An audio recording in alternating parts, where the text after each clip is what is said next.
देखो अब आगे की जो मैंने पिछले वीडियो में तुम्हें बता दिया कि जो कायिक परिवर्तन दो प्रकार होते हैं, प्राकृतिक और एक कृत्रिम। ठीक है, अब मैं बात करता हूँ प्राकृतिक कायिक परिवर्तन के बारे में। ठीक है, प्राकृतिक और तनु द्वारा मैंने बताया कायिक परिवर्तन किसके द्वारा होता है, जड़ों द्वारा, मूल द्वारा, पत्तियों द्वारा। ठीक है, वही पढ़ेंगे तनु द्वारा, उदाहरण पढ़ने अपने को मेन। ठीक है, तनु द्वारा कायिक परिवर्तन किस में होता है कि जो तनु ये परकंद, कंद, ये सलकंद, ठीक है, ये तने के ही भाग होते हैं। ठीक है, तने के ही रूप होते हैं। ठीक है, तो अदरक में परकंद द्वारा, आलू में कंद द्वारा। आपने आलू में देखा होगा कायिक जनन। ठीक है, जो उसकी आलू की आंख होती है छोटी छोटी। ठीक है, वो जो आलू तना ही होता है। ठीक है, उसमें क्या होता है कि हल्की हल्की आंखें से बन जाती है, छोटे छोटे छेद, उनसे क्या कलिकाएं निकलती है। सलकंद वो लहसुन में। ठीक है, अरबी है उसमें गनकंद, उपली गुस्तारी घास, अंतर गुस्तारी पुदीना, और स्ट्रॉबेरी में वो एक नंबर का सवाल होता है तुम्हारे इस चैप्टर से पूछा जा सकता है कि भाई घास में कौन सा किसके द्वारा कायिक परिवर्तन होता है। ठीक है, पुदीने में कौन सा रूप होता है तने का जिससे कायिक परिवर्तन होता है। ठीक है, अब दूसरा देखो जड़ों द्वारा, इसमें क्या होता है कि शकरकंद, एस्पेरेगस, डेलिया। तुम्हारे आरबीसी जो किताब है 12th की, उसमें एक ये एग्जांपल दे रखे शकरकंद, एस्पेरेगस, डेलिया में क्या होता है कि जो कंद की मूल होती है। ठीक है, जो मूल है उसकी कंद। ठीक है, वो क्या होती है अपस्तन कलिकाएं उत्पन्न करती है, और वो अपस्तन कलिकाएं होती है वो क्या करती है कि एक नए पादप का निर्माण करती है। कि शकरकंद में इनमें क्या होता है कि कंदीय मूल, जो उनकी मूल उनकी जड़, वो क्या होती है कि अपस्थानिक कलिकाएं, ये याद रखना, अपस्थानिक कलिकाएं उत्पन्न करती है। वो क्या करेगी, जड़ों द्वारा क्या करती है कायिक परिवर्तन और एक नए पादप का निर्माण करती है, अलैंगिक जनन करती है। फिर देखो तीसरा बहुत मोस्ट है। ठीक है, ये कई बार पूछा जाता है,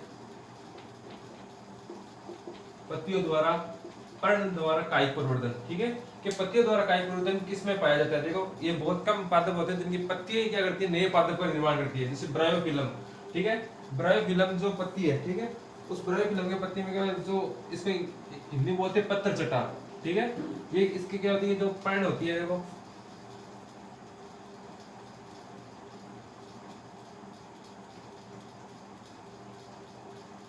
जो पर्ण है इनके किनारों से, ठीक है, जो पर्ण के किनारे हैं, जो पत्ती के किनारे, उनसे क्या होती है कि जड़ें निकलनी है, स्टार्ट होती है और एक पादप बन जाती है। ठीक है, कि अगर एक पत्ती जो ब्रायोफिलम की पत्थर चटा की वो अगर जमीन पर गिर गई, ठीक है, तो भूमि में उसको अगर पोषण मिल गया पर्याप्त मात्रा में, तो उसकी जो किनारों से क्या होगी नए नए मूल निकलेगी और नई कलिकाएं निकलेगी और नया पादप का निर्माण हो जाएगा। ठीक है, दूसरा देखो बिगोनिया उनके पर्णवर्ग से।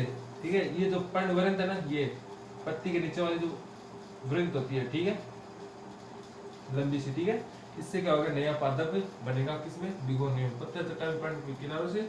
और फिर देखो जननांगों द्वारा, ठीक है, जो पादप के जनन अंग है, ठीक है, उनसे क्या हो जाता है। अब तुम्हारे यहाँ जो अलैंगिक जनन वाले पादप उनमें जननांग ज्यादा होते हैं नहीं, क्यों, जो लैंगिक जनन करते हैं उनमें तो अलग अलग जो जननांग पाए जाते हैं, बाह्य दलपूज, दलपूज, ठीक है, और जायांग। ठीक है, अब इसमें होंगे नहीं, तो इसलिए तुम्हारे आरबीसी जो बोर्ड में उसी रिलेटेड सिलेबस के बारे में, उसमें क्या कि ये चार एग्जांपल दे रखे हैं जो जननांगों द्वारा क्या करते हैं कायिक परिवर्तन करते हैं, रामबास और रतालू। ठीक है, ये तो तुम्हारे एग्जांपल, अगर तुम पढ़ रहे हो अभी, ठीक है, ये वीडियो देख रहे हो, तो अगर पढ़ना आपको बायोलॉजी, तो क्या हो किताब साथ में लेकर बैठो, किसकी, जो अपने जो आरबीसी किताब है 12th की, क्यों, उसमें आप एग्जांपल देख लो। और एक्टिव और डायस्पोरिया ये दे रखे हैं आपके, दो चित्र डायग्राम बना रखे हैं। ठीक है, पेज नंबर जो 3 नंबर पेज है उसमें बना रखे, उनके नीचे दो नाम दे रखा है जो चंद्रांगों द्वारा कायिक परिवर्तन करते हैं। ठीक है, अब आगे देखो, ये तो हो गए अपने प्राकृतिक कायिक परिवर्तन। ठीक है, अब हम बात करेंगे कृत्रिम की।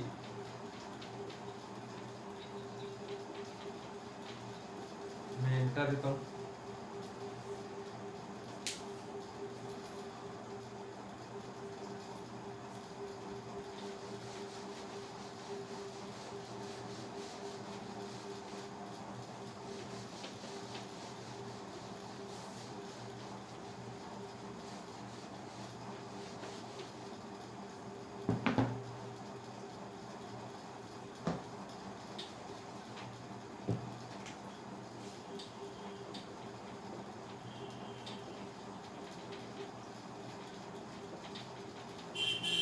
देखो अब हम बात करेंगे कृत्रिम कायिक परिवर्तन की। देखो इससे आगे मैं पढ़ाऊँ उससे पहले, अगर आपको हमारे वीडियो अच्छे लग रहे हैं, ठीक है, आपको अगर हमारी जो ये पढ़ाई वो समझ में आ रही है, तो आप क्या हमारे चैनल को लाइक और सब्सक्राइब कर दो। ठीक है, तो इससे क्या होगा कि हम हमारे वीडियो भी आगे पहुंच जाए, ठीक है, और हम भी और मेहनत कर सके। अब देखो कि जो कृत्रिम कायिक प्रवर्धन है, ठीक है, मैंने बताया था कि जो बायोलॉजिकल लैब्स होती है या फिर रिसर्च सेंटर होते हैं या फिर गार्डन्स होते हैं, वहाँ पर ये कृत्रिम कायिक प्रवर्धन कराए जाते हैं, ठीक है।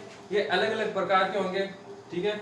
जैसे कृत्रिम कायिक प्रवर्धन वो क्या होता है कि 3 प्रकार के दे रखे तुम्हारे कर्तन,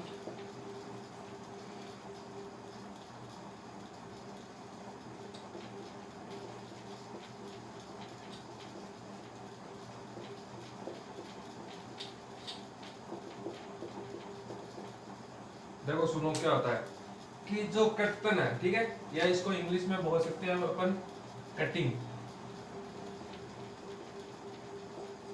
इनमें क्या होता है कि आपने ये कर्तन जो कटिंग है, ठीक है, ये कायिक प्रवर्धन कई आपने अपने आसपास के जो वन विभाग वगैरह में किया जाता है। क्यों कि इनमें क्या होगा कि जो कृत्रिम कायिक प्रवर्धन में जो कोई पादप है उसका जो स्तंभ है, तना है या फिर उसकी मूल है, उसको काटेंगे, ठीक है। जो एक पादप है, जो विकसित पादप है, उसकी मूल को काटेंगे, ठीक है, या फिर मान लो ये तना है, ठीक है, इसको इसका भाग काटेंगे, ठीक है, और कहीं पर दूसरी जमीन पर, ठीक है, यहाँ पर रोप देंगे, ठीक है।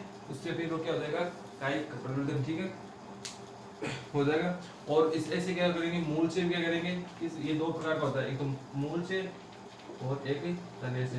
देखो तुम्हारे में जो मैं पढ़ के बता देता हूँ तुम्हें, ठीक है, ऐसे मैं अगर लिखूंगा तो बहुत टाइम लग जाएगा।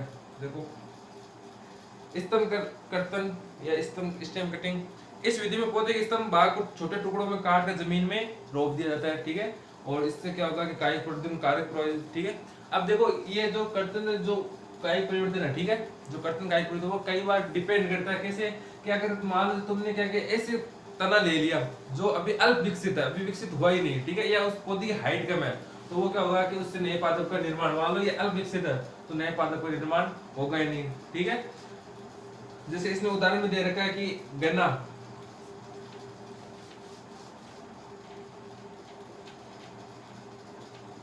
गन्ना और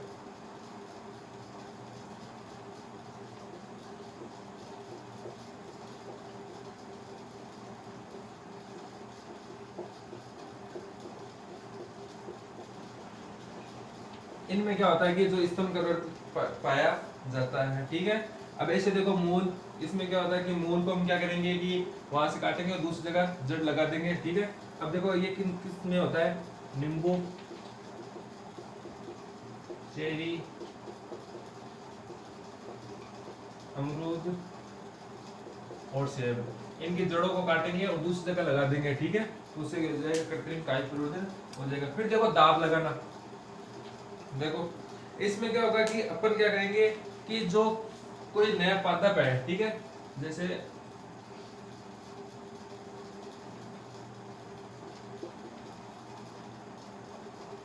ठीक है, इसकी एक जो टहनी है, नई टहनी है, ठीक है, उसको यहां से उस पर दाब लगा के, ठीक है, जैसे जमीन है,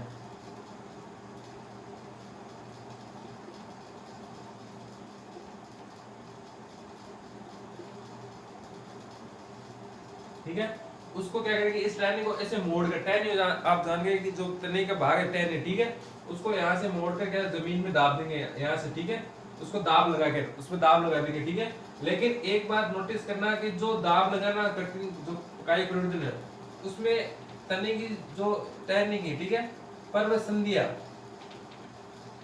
देखो पर्व संधिया सुनना क्या होता है, पर्व संधिया होती है कि जो आपने पादप पर देखा होगा ऐसे पर्व पाए जाते हैं, ठीक है, तो इनके बीच की जो गैप है इसको पर्व संध्या बोलते हैं। ये पर्व पाए जाते हैं, ठीक है, यहाँ से नई कलिकाएं जो क्या होगी, विकसित होगी, ठीक है।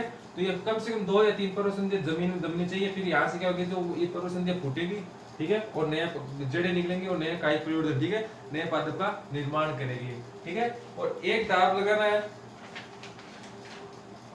ठीक है, एक दाब होता है, ये तो हो गया कि क्या होता है कि अपने एक टहनी को दाब, एक होता है वायु दाब,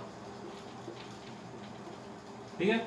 वायु दाब में क्या होता है कि जैसे ये तना है, ठीक है, इसमें क्या होता है कि इसकी जो छाल है, ठीक है, इसको काट दिया जाता है, छाल जो तने की छाल होती है ना, ऊपर वाली जो ब्राउन कलर की होती है, उसको काट दिया जाएगा। फिर क्या करेंगे, रुई से, ठीक है, या फिर गीले कपड़े से, ठीक है, उससे ढक देंगे, ठीक है। फिर ढक के क्या करेंगे, इसमें कंटिन्यू क्या होगा कि ऊपर, ठीक है,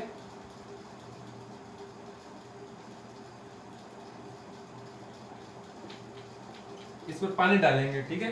ऊपर मान लो आपने इसे कोई घड़ा या फिर जो पानी का बर्तन लटका दिया और इस पर पानी डालेंगे, ठीक है। अब धीरे धीरे क्या होगा कि जो इस तरह की यहाँ से क्या होंगे कि धीरे धीरे कलिकाएं विकसित होगी और नया पादप का निर्माण करेगी, ठीक है। दाब लगाना, कर्तन मैंने बता दिया मूल और तने से होती है, ठीक है।